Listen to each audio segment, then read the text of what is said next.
Section 4 is a math lab section, which means you really want to do some experimentation here, and I would recommend doing it with Desmos.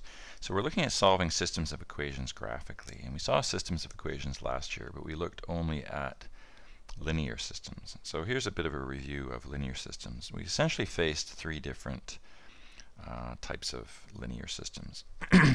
I've got three examples here. So in the first example, I've got y equals 2x plus 1 and y equals negative x plus 4. And even just a rough sketch of this will be enough to show you that it is indeed going to intersect in a single place. And you can use various methods. We learned some methods last year for solving systems of equations. But again, this one is supposed to be looking at solving them graphically. So I'm going to flip in a second to Desmos, and we're going to see how to solve this one graphically. It does turn out to have a solution at 1, 3. So a reminder of terminology. A solution represents the point of intersection. It's the one point that belongs to both lines or both equations in the system. If we had more than two lines, if we had three lines, then it would only be a solution if it was an intersection of all three lines or all three equations. All right, let's take a look at the and this first example is by far the most common. Most of the time we looked at two lines that had a single point of intersection, but it wasn't the only situation that could arise. In the second case, we've got y equals 3x plus 5 and y equals 3x plus 7. Now the slope of both lines is 3, so these lines are parallel. And again, a quick sketch here will suffice. 3x plus 5 is going to look something like that, and 3x plus 7 something like that. Those lines are parallel. They're never going to meet.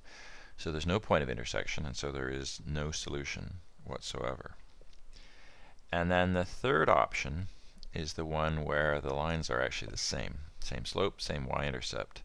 And that doesn't always look quite as obvious as it sounds if the lines are written in different forms. So I've got one line, y equals 2x minus 3, written in slope-intercept form, and the other line written 4x minus 2y equals 6, which is a fairly common way to write the equation of a line when you're dealing with systems of equations. And if you put the second line into slope-intercept form, you'll realize it is exactly the same line. And so these lines are essentially on top of one another. And so every single point on the line belongs to both lines, and therefore there's an infinite number of solutions. So basically we have one unique solution.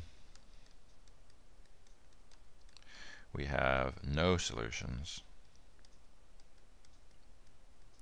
or we have an infinite number of solutions.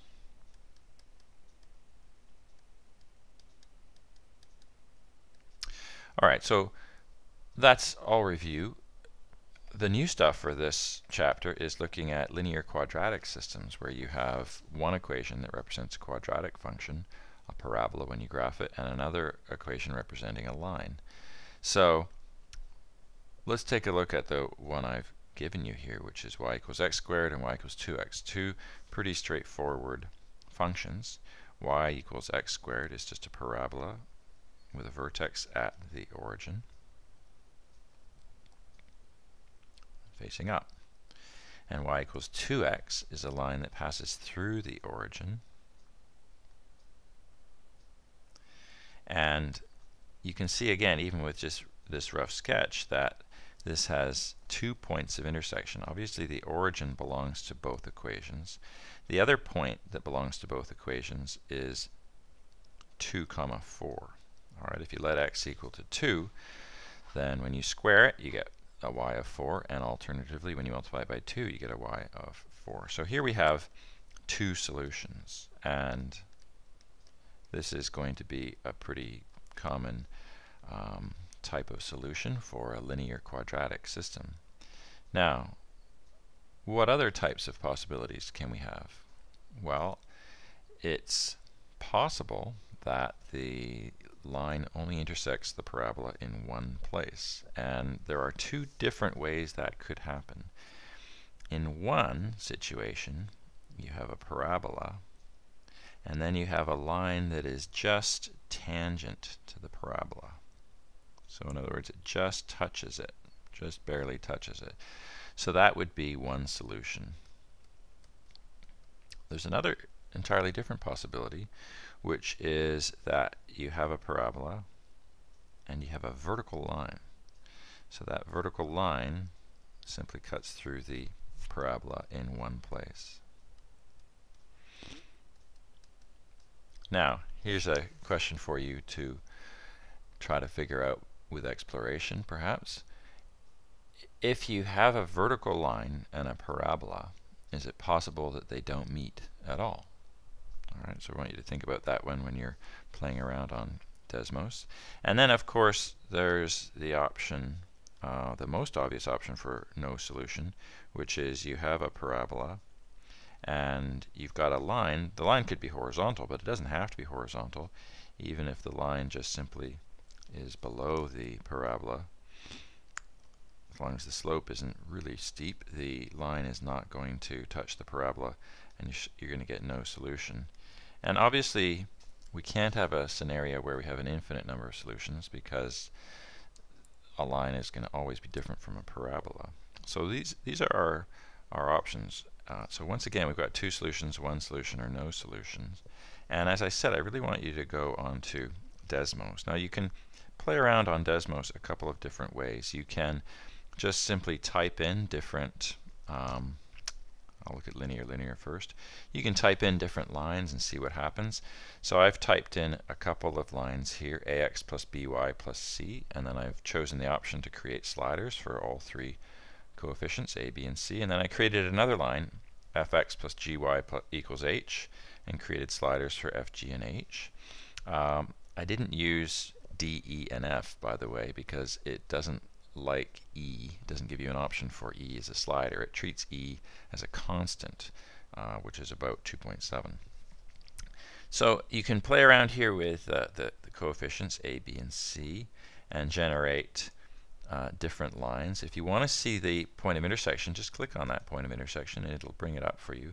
So you can find out what the solution to a variety of systems is just by creating different lines, playing around with these parameters and these sliders.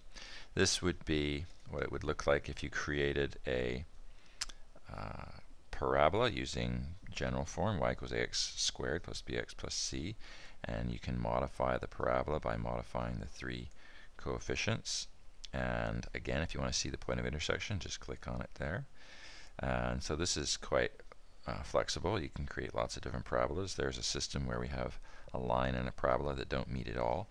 The point that it's highlighting there is the y-intercept, and so even though I didn't really ask it to find the y-intercept, it is highlighting the y-intercept and now the point of intersection. The one drawback of writing the line the way I've done it, y equals mx plus d, I didn't use y equals mx plus b because I've already got the b slider, so I didn't want those to be linked.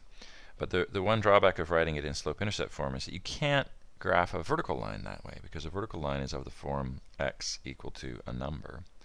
And that is one of the reasons why, if you go back to here, this is a bit more flexible. If I want to write a vertical line, I just have to set b equal to 0. So let's change this red line to a vertical line by changing b to 0. And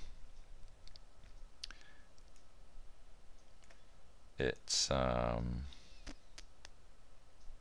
actually, strangely enough, not doing what I expected. Alright, so you might have to just plug that in directly. Perhaps it doesn't like the form. Good to play around anyway. So try exploring things on Desmos, and the more familiar you become with Desmos, the easier some of these problems are going to be to do and to check. And as you go forward later on in the book, when we get into much more complicated functions that are very difficult to graph, you're really going to want to use some form of graphing software.